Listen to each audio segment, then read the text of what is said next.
Hello mga kahabi, welcome back sa aking ADRE. Kamusta kayo? Mga kahabi, happy New Year sa inyong lahat.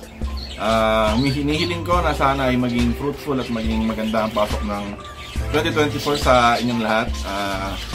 So, New Year mga kahabi, new vlog, no? Simulan natin sa magandang energy sa vlogging sa ating channel. So mga kahabi, naisip ko gumawa ng content regarding sa mga klase ng ibon sa pag-a-advise, no? So para tong video to mga kahabi sa mga newbie na babalak or gustong mag-alaga ng ibon pero hindi nila alam kung anong klase ng ibon gusto nilang alagaan, o kaya para din to sa mga newbie na gusto mag-alaga ng certain na ibon, especially yung meron tayo rito sa aviary. Sana magsilbi itong I don't want to say warning, pero sana magsilbi itong guideline, no? Para sa i-reconsider nyo or i-consider nyo yung ibon na balak nyo kunin, no? So mga kahabi, una sa lahat meron tayong mga klase ng ibon dito. Meron tayong mga parrot. Sa parrot meron tayong African lovebirds, meron tayong parakeets, yung mga budgerigars, meron din tayong kakatil. Tapos sa finches mga kahabi, meron tayong tatlong klase ng finches. Ang pinakamarami natin dito ay yung golden finches, tapos society, and meron din tayong one pair ng owl finch, no? So mga kahabi, kinategorize ko sila, no? Sa mga aspeto na feeling ko ito yung mga dapat i-consider yung mga nagbabalak mag-alaga ng mga ganitong klase ng ibon. So, umpisa natin mga kahabi sa handling, no? Gaano sila kadaling alagaan. So, mga kahabi, sa mga parakeet, yung mga nakita nyo sa taas, especially yung mga normal mutation, yung mga normal head, yung mga walang crest, walang frill, mga nanhagoromo. Sa handling mga kahabi, ano sila? Masasabi kong 8 or 9 out of 10. Kasi sobrang dali nilang alagaan, sobrang dali nilang i-keep, no? Ano talaga sila mga kahabi? Newbie bird itong mga parakeet. Sunod naman sa mga African lovebirds mga kahabi, halos same lang din sila ng parakeets or ng budgie, yung mga African lovebirds. Medyo mas lang sila ng bahagya, mas behind. Kung yung budgerigar or yung parakeet 9/10, ganyan. Yung African lovebirds masabi ko 8/10. Ganoon sila i-handle, no? Ganun yung handling nila. Sa naman mga kahabi, sa kakatil, ang kakatil naman masabi ko mga 7/10 to 8/10. Ganun sila in terms of handling. Parang lang din para lang din silang African lovebirds mga kahabi, mas malaki lang. Ganun. Since mga parrot sila, halos yung pag-care mo sa kanila parang identical lang. Nagkaaroon lang ng konting difference in terms of sa space or sa size, gano'n. Dahil hindi nga sila pare-pareho ng sukat. Pero in terms of handling, halos pare-pareho lang naman. Tapos next natin mga kahabi ay golden finch. Ang golden finch mga kahabi, in terms of handling, parang sila medyo mababa ang score ko sa kanya personally. Ito nga po lang score ko rito mga kahabi, based on experience ko to. Hindi to based on hindi to based on other people's experience. So, wala akong in-interview or wala akong ginawang survey regarding this. Lang to, point of view ko lang, opinion ko lang. So kung hindi man ito magtugma doon sa inyo, so magkaiba tayo ng experience. So again, mga kahabi, sa golden finches, ang handling mga mga 6/10, ganun, 5/10. Medyo kasi mga kahabi yung golden finches, medyo delicate sila. Or not just golden finches, siguro ibang finches din. Pero since golden finches lang ang main alaga ko rito sa aking aviary, yun ang masasabi ko, mga 5/10 yun. Same din sila mga kahabi sa sa owl finches. Medyo feeling ko mas durable lang ng bahagya yung yung owl finch. Siguro kung 5 ang gold yan, ang owl mga 6. Medyo lang ang owl mga kahabi, medyo kailangan mo lang dito ng sobrang ingat. Kasi ang owl finches in terms of size, mas maliit siya sa Goldians. So medyo mabilis siya. So yung possibility, no, yung probability na matatakasan ka ng owl finch ay mas malaki kumpara mo sa Gouldian finches, no. Next is society. Ang society mga kahabi naman, in terms of handling, masasabi ko para ano siya, mga 8/10.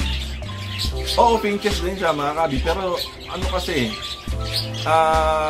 years and years of breeding mga kahabi. Nga pala, ang society finches hindi siya wild na gene, hindi siya wild na na category. Ano lang siya? Siya ay ginawa na buo dahil sa pagko-crossbreed ng iba't ibang klase ng mga finches. Hindi ko sure kung ano specifically ang pinag-cross nila para makuha nila yung society finch, pero wala kang makikita nito sa wild. Wala siya sa wild. In captivity mo lang siya makikita. Madali siyang i-handle mga kabi para sa akin. Kasi in less low maintenance. Kung ang parakeet sa parrot world, ang parakeet ang parakeet or budgerigar, sila yung pinakamadaling i-handle sa mga parrot. Sa mga finches naman, ang pinakamadaling i-handle is yung society finch.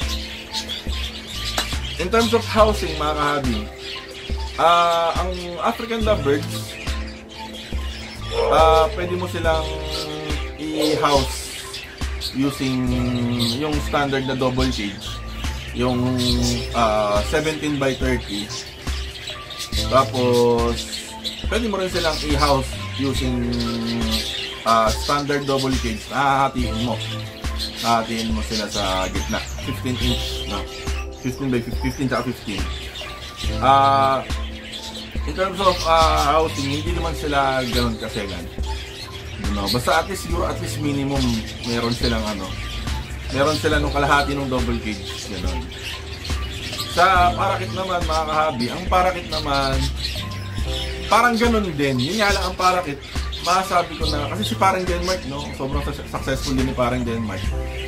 Yung tropa nga pala, sa mga hindi nakakilala, si Bearbird 1. Ang gamit niyang cage sa pag-breed ng parakeet ay triple cage. So, masasabi ko na yung parakeet at yung African lovebirds almost identical. Yun nga lang, mas pwede mong ibaba ng konti para sa parakeet. Kasi pwede mo siyang i-house sa sa triple cage. Sa pagdating naman sa so in terms of star, pareho lang sila, mga 8/10, 9/10 yung parakeet sa yung African lovebirds. Ito namang kakatil, mga kahabi, medyo mas malaki ng kaunti yung niya, yung bare minimum, mas malaki. Ako kasi ang gamit ko sa sa kakatil, yung double cage niya, parang naliliitan ako para sa kanila eh. Parang siguro tingin ko dapat sa kanila at least 2 feet by 2 feet by 2 feet, 2 by 2 by 2, no? Pwede mo rin silang i-house using double cage, yung standard na 17/30. Pero siguro kung wala ka talagang budget para doon, siguro ang pinakamababa na size ng cage na pwede mo sa lang ibigay ay yung standard na single cage. So ang kakatil sila, medyo magpupunta sila sa mga bandang 6/10. Yan, kasi medyo mas mataas or mas siyempre, mas malaki silang ibon, medium birds, medium size, kailangan mo ng mas malaking housing. Sa mga finches naman mga kahabi, since maliliit sila, pwede mo silang i-house sa triple cage. May nakita akong nag-house ng triple cage, si Sir Jeffrey, si The Mini Fincher cage. No, ganun ang gamit. Yun nga lang, for me, no, since may space ako, tinry kong in-exercise ko na i-utilize yung space na meron ako. Sa housing kasi sa kanila, parang para sa akin, mas maganda kung yung buong double cage ibibigay mo para sa kanila mga kahabi. Since maliit lang sila, pero kasi mas mas malikot. Kasi nila, lumilipad sila back and forth. Unlike ng mga parrot, ang mga parrot kasi pwede silang mag-climb. pwede silang mag-climb dun sa wall. Kasi kumakapit yung paa nila, pwede silang mag-climb. Tutukain nila yung ano, umaakit sila na parang nagpo-crawl. Ganon. Ang African lovebirds, tsaka mga parakeet, no? Mga parrot, nagpo-crawl sila. Ang ano kasi, ang fin kasi wala eh, nagpo-fly sila. So for me, parang healthy sa kanila, nabigyan mo sila ng ano, ng enough room, no? Ang nakita kong gumagawa ng same na practice na itong double cage ay sila Sir Alan kay Lolo Berong from Imus, saka si paring Roy, no? Yun ang gamit nila. Ano si Sir Mark, si KZ2 yun din ang gamit eh. May 30 rin ang lapad. Hindi ko lang sure kasi mga cages niya medyo parang personalized, no? So para sa akin ang housing sa sa finches, regardless kung society, gold jan, owl finch, star, shaftail, no, naglalaro siya sa sa para kasing siya, para kasing subjective siya. So depende sa breeder na mag-aalaga. Pwedeng maliit, gumamit sa triple cage, pwedeng malaki. Pero para sa akin, sila, parang medyo mas maselan sila in terms of housing. Parang i-relate ko na sila 6/10, ganun, 6/10. Medyo mas mataas yung requirements dapat, no? Next mga kahabi, ang next category natin ay price. Okay, price mga kahabi. Ang parakeet, meron silang mga high mute, merong low mute. So doon lang muna tayo sa low mute, no? Sa lahat ng category, sa low mute muna tayo, sa lahat ng ibon. Low mute ng parakeet, 10/10. Napakamura. May mabibili kang 150 ang isa. Yun yung pinakamura na alam ko. Sa mga pet shop, siguro nagbebenta sila parang 500 ang pair, papat ng 250 ang isa. Mura pa rin, di ba? Mura pa rin. 500, meron ka ng pares. Or kung sa mga pet changi ka pupunta, 150 ang isa. Tapos makakamura ka. So napakamura mga kahabi ng ng parakeet, no? So 10 out of 10 para siya sa masa, pangmasa siyang ibon. Sa kakatil naman mga kahabi, merong mahal, meron din mura. Pero doon nga tayo sa pinakamura, sa pinaka-low mute. May mabibili ka na 2,000 ang pair. No, yun ang alam ko meron. Kasi nakita ko sa mga pestanggi, 2,000 ang isa. 1,000 ang isa, 2,000 ang pares. So, siya? Given the size ng kakatil, since medium bird siya, tapos yung presyo niya ng pinakamura ay yun nga, ganun kababa. Masasabi ko na 9/10. No, 9/10 yung niya. In terms of price, 9/10. Sa African lovebirds mga kabi, syempre, ang African lovebirds, yun ang ibon na alam ko na may pinakamahal na mutation. Kumpara sa lahat. Ang alam ko or at least dito sa Pilipinas, or at least sa yung alam ko. Pero since doon nga lang tayo sa low mute, no? So Fisher and Personata, may mabibili ka sa pet shop, para mabibili mo yata 800 ang isa. Pero sa pet changi, meron ako nakikita nagbebenta ang pares 1,000 ang pares, especially doon sa mga pinaglumaan na ng mga opaline. So in terms of price sa mga kahabi, yung low meat lang ang pag-uusapan. Ang African lovebirds, 8/10. Ganun sila ka-affordable for me. Tapos Society Finch. Ang Society Finch na maamura niyan, 150, 100, depende sa breeder, no? Ang presyo ng Society Finch ay very affordable, or at least for me. Pero tingin ko parang lahat naman kayo mamumurahan sa kanya sa presyo niya, especially pag nagpunta tayo sa mga pet changi. Pero napansin ko ang mga Society Finch siya, doon sa mga nag-aalaga, yung mga breeder, no? Yan si Paulo Botong Ortega, si Golden Hand. Medyo mura sa kanila yung mga society. So in terms of stars, 10 out of 10. 10 stars out of 10 stars. Owl Finch in terms of price, parang mas mahal lang siya ng konti sa greenback na Golden Finch. So, masabi ko na 7/10. Medyo kasi ang mga kabim, ang finches, medyo stable ang presyo niyan. Stable sila, no? Pero kasi ang wala masyadong paggalaw, wala masyadong pagbaba, wala masyadong pagtaas, stable lang siya. So, okay yun. Pero kung iisipin mo, medyo hindi siya budget, hindi siya para sa lahat. Hindi siya para sa newbie, for me. Unless yung newbie may mayaman. No, kasi ang newbie, naglalaro lang ang budget niyan hanggang hanggang 1,500, 2,000 ang payout, gano'n. So para sa akin, ang owl finch hindi siya pang newbie. Siya? So 5 out of 5. Okay, 5 out of 10. Okay lang, pero hindi siya pang newbie. Society, yes, no, 10 out of 10. Ang golden finches naman mga kabis, same lang ng owl. No, halos same lang. Mas mababa lang siya ng konti sa owl finch. Yung greenback. Di ko lang alam kung yung yellowback at blue. Yung blueback for sure mas mahal siya sa owl. So kung ang golden finches mga kayo, sabi ko mga siguro 6/10. Breeding. Okay, sa breeding naman, sa breeding gaano sila kadaling i-breed? Parakit. Sila? 10 out of 10. Bakit? Mabilis mag-mature, no? Madaling i-gender dahil nga sila. Madaling i-gender dahil sa physical appearance lang. Ma-determine mo na yung gender or yung sex ng ibon. So, very easy. No? 10 out of 10.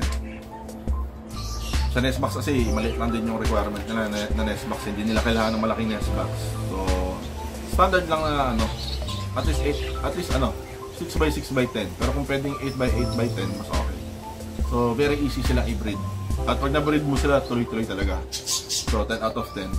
Sa African lovebirds naman, mas mababa lang ng konti. No? Masabi ko mga 9 out of 10. Kasi ang African lovebirds, medyo mas matagal siyang mag-mature. Tapos ang African lovebirds din kasi kapag ang hirap niya i-gender. No? Medyo may chance kang sumablay unless i-DNA mo. Hindi mo siya ma-determine lang by looks. Ganun. So, mayroong difficulty. Pero at least medyo may konting difficulty siya. So, 9 out of 10. Sa naman, sa kakatil, ang kakatil naman ma-determine mo rin ang gender niya by appearance. Pero medyo mas matagal nga lang siyang mas matagal lang siyang pa-mature din. Medyo mas matagal siyang ipa-mature. Tapos, hindi naman siya ganun kahirap i-breed. Basta meron kang mature pair, ready to breed, pinagsama mo. Nag-band, nagkasundo naman yung ibon, madali lang siya lang i-breed. So, mga 8.5/10. 8.5/10. So, successful din tayo in the past mga kahabi sa pag-breed ng kakadils. Sa society finch naman mga kahabi, 10 out of 10. Sobrang dali nilang i-breed. Medyo mahirap lang siya i-gender, though hindi sobrang hirap kasi basta may time ka, pagmamasdan mo sila. Kung sino yung kumakanta, sino yung sumisipol, yun yung male, yung hindi, yun yung female. No? In terms of breeding naman, sobrang sobrang sought after ng society dahil ginagamit silang pang-monster ng mga fancy finch. No? So by that, no, it speaks for itself na napakagaling nilang bubuhay ng inakay. So 10 out of 10. Sa owl finch naman mga kali at gold yan, hindi ko pa sila nabibreed. Sa totoo lang. Muntik na. Doon sa isang pair dito niya, namatay inakay. Medyo fragile kasi yung ibon medyo fragile sila. Since maliliit sila, fragile yung inakay dahil alit na nga. Mas maliit pa, dahil maliit yung mga klase ng ibon. In terms of breeding for me, hindi pa kasi ako nakakabutas ng successful na breeding. So, nahirapan ako. Sa totoo lang. Nahirapan ako, pero hindi naman ako na-a-attack. Hindi naman ako na-pressure. Hindi naman ako na-iinip. Dahil nga, wala naman ako hinahabol. Pero in terms of difficulty sa pag-breed, yung mga 3 out of 10, hindi mahirap sila i-breed. Kasi ang daming factors bago mo sila ma-i-breed. Kailangan mo silang pamaturin, mahina ang katawan, mas mataas ang mortality rate nila. No, kung i-consider mo lahat yun, talagang ang gold dyan talaga, hindi sila pang ang mga finches, hindi sila pang newbie. Unless zebra siguro sa society. Pero gold dyan sa owl, parang hindi sila pang newbie. So 3 out of 10. Food or diet? Umpisa ko na sa finches mga kahabi. Sa lahat ng klase ng finches. Canary tsaka birdseed lang. Napakadali. Napaka huli na kumonsumo ng pagkain ng finches. Kung pagkain lang, 10 out of 10. Lahat ng klase ng finches na meron dito sa aviary. Society Gold yan, saka owl. Sobrang dali lang nila. Hindi sila problema pakainin mga kabi. No? Sa African naman, saka sa kakatil, no? At least African mix, medyo mahal. So masabi ko na, hindi mo sobrang mahal, pero mahal, tsaka medyo malakas sila kumain. So mga 7/10. Sa Parakeet, ganun din. Yun nga lang, ang Parakeet, hindi nila kailangan ng sunflower. So medyo mas makakatipid yan ng kaunti. Mga 8.5/10. Madali lang sila. Canary mix lang. Oat growth, ganyan. Tapos mix ng birdseed mix. Next ay durability. Durability, mga kabi, African lovebirds, high. Taas ang durability ng African lovebirds, mga 8/10. So kakatil naman mga kabi, no, until recently halos hindi ako naka-experience na namatayan ako ng kakatil. No, parang yung kakatil na namatay sa akin recently, parang may 2 taon siya sa akin mula nung binread ko siya. Hindi mo na ako nagkaroon ng problema sa kanya. No, so masabi ko na mga durable, very durable ang mga kakatil, mga at least 9.5/10. So, very matibay ang katawan. Hindi sila gano'ng kabilis tutumba. Sa Parakeet naman mga kabi, medyo sila, matibay din. Pero kung ikukumpara ko sila sa mga African at kakatil, medyo masakit din sila ng, hindi ko sasabing sakit din ng Parakeet. Pero kung ikukumpara ko siya sa ibang parrot, gaya na meron ako rito African, sa kakatil, medyo mas medyo mas sakit din sila ng bahagya. So 7/10, mga ganun. 7 or 7.5/10. Matibay naman ang katawan nila, lalo yung mga normal head. Okay? Ang Society Finch, medyo mahina. Pero kung ikukumpara ko sa gold dyan, mas mataas. So, ang mortality rate or ang durability para sa akin ng Society, 7/10. Sa gold dyan naman, 6/10. Diyan na rin siguro sa owl finches, 6/10. Medyo sila, fragile sila. Hindi sila ganun kalakas ang katawan nila. Ayun, may experience Popularity, 10 out of 10 sa Parakeet, 10 out of 10 sa kakatil, at 10 out of 10 sa African lovebirds. Sa lahat ng pet shop na pumunta ka, meron yan, for sure. Lalo na yung African tsaka Parakeet. 10 out of 10. Sobrang daling hanapin, sobrang daling humanap ng mga breeder na nagbebenta sa pet shop, meron. Ang mga Golden Finch at Society Finch saka owl, siguro pare-pareho lang sila. Kasi kung saan merong Golden, merong Society, no? Malamang meron ding owl doon sa mga yon. Pero hindi sila gano'ng kadaling hanapin. Kumbaga, dito sa akin sa vicinity ko, Valenzuela. Para sa susunod na barangay pa, merong mabibila na nagbe-breed. Sa barangay namin, parang wala masyado. Unlike itong Parakeet, African lovers sa kakatil, parang diyan lang sa kapitbahay, pang 5 bahay. Meron dyan nag-aalaga ng ibon, ng mga to, dahil sobrang accessible nila. So yung finches na meron ako, Golden, Society at owl, sa popularity siguro mga 4/10. Mga ganun. Hindi silang bihira, hindi ganun karami ang nag-aalaga ng fancy finches. Okay. Overall maintenance mga kabi, para sa akin, ang Parakeet ay 9.5/10. Ganyan. Sobrang dali nilang alagaan, sobrang dali i-maintain, pagkain, napakadali, sobrang easy. Para talaga sa newbie mga kabi. African lovers, halos ganun din, 9/10, 9.5/10. Ang lang ng African lovers mga kabi, ayun nga, hindi sila ganun kadaling i-gender. Marami kang mabibilan, pero yung kung sure na cock and hen, hindi tayo sure. Unless sa very trusted source ka bibili. Yung magaling kakapa, o kaya proven na, ganyan.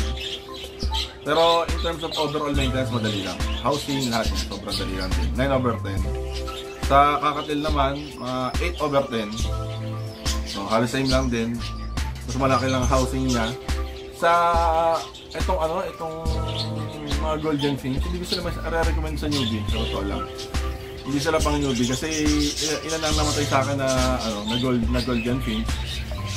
And knowing me mga kahabi, wala naman ako masyadong pagkukulang. Wala naman akong pagkukulang talaga sa mga nangyari na yun. Talagang hindi lang siya inaasahan.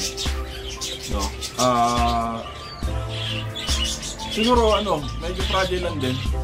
Hindi rin naman ako pabaya mag-alaga ng ibon. Pero ang taas na mortality rate para sa akin ng gold yan. So kung gusto mo mag-alaga ng golden finches, i-ready mo yung budget mo, no? Tapos bumili ka talaga sa trusted na breeder. Saka madali lang naman silang i-gender kasi iba yung appearance, yung golden finch madali lang i-determine. Yun nga lang, overall maintenance siguro 6/10. Sa owl finches 6/10. Sa society kasi murang-mura lang sobrang common niya, mura lang, tapos madaling alagaan, mura lang. Siguro ang society mga 8.5/10 kumpara sa ibang finches. Mababa talaga ang score sa akin ng gold yan, saka ng owl finch. So, para sa mga newbie, hindi ko siya nire-recommend. So, I guess yun lang mga kabi sa mga nagsisimula o mga nagbabalak sa inyo na mag-alaga ng ibon, sa mga newbie dyan. Sana may napulot kayong idea or meron kayong nakuhang knowledge, idea nga, yan dito sa video na ito mga kabi. So, sana makatulong sa inyo sa pag-decide, sa pag-iisip kung anong klase ng ibon ang dapat para sa inyo. No? Bukod sa video na ito na napanood nyo sa akin, mag-research din kayo, tanong-tanong sa mga kakilala or mga friendly naman kasi kadalasan yung mga nasa group. Sali kayo sa group sa Facebook, tapos tanong-tanong kayo doon. Basa-basa din kasi madalas may mga nagtatanong na nasagot na rin. So hanapin mo na lang sa page, sa group page. Tingnan mo lang yung mga question doon, may mga sagot sa comment section. Tapos kung meron kayong question, nahiya kayo itanong, comment nyo rito mga kabi. Comment nyo sa video na to, sasagutin ko. Binibigay ko naman lagi yung best advice na pwede kong ibigay kahit ang haba niya ito. So kung nahiya kayo magtanong sa mga tao na hindi nyo kakilala sa group, nahiya kayo mag-post, tanong nyo kay Kahabi mga kahabi. Tanong nyo yan kay Kahabi. So tanong nyo lang sa akin. So bukod doon, research, Google, sa ibang channel, try nyo rin. Una sa lahat mga kahabi, hindi ko kiniklaim na eksperto ako, hindi ko kiniklaim na magaling ako. Pero gusto ko lang mag-advise sa mga kagaya ko na, kasi nung bata, nag-umpisa ako sa ibon, sana merong ako nung time na yon. Kaya ginagawa ko rin tong video na to para sa sa mga kagaya may kagaya kong situation back then. So I guess yun lang mga kabi. Maraming salamat mga kabi sa panonood. Kung nagustuhan nyo itong video na to, please hit that like button. And subscribe kung di pa kayo nakasubscribe mga kabi. Share nyo itong video na to para marami pang makanood. Share nyo sa mga kaibigan nyo. Sa mga sa tingin nyo kung matutulungan itong video na to, share nyo to sa kanila. At comment naman below mga kabi. Pa-shoutout, tanong, comment lang mga kabi. I-entertain natin yan. But be nice. Be nice to yung mga kabi. Huwag masyadong kahit. Yes, yun lang mga kabi. Maraming salamat sa inyo sa panonood. Since 2020 itong channel na to. So almost 4 years na, At maraming salamat mga kabi sa walang sawang panonood. Sana magbalik ang sigla ng natin channel. So I guess yun lang mga kabi. Happy New Year sa inyo lahat. Ingat lagi, God bless, and happy birthday.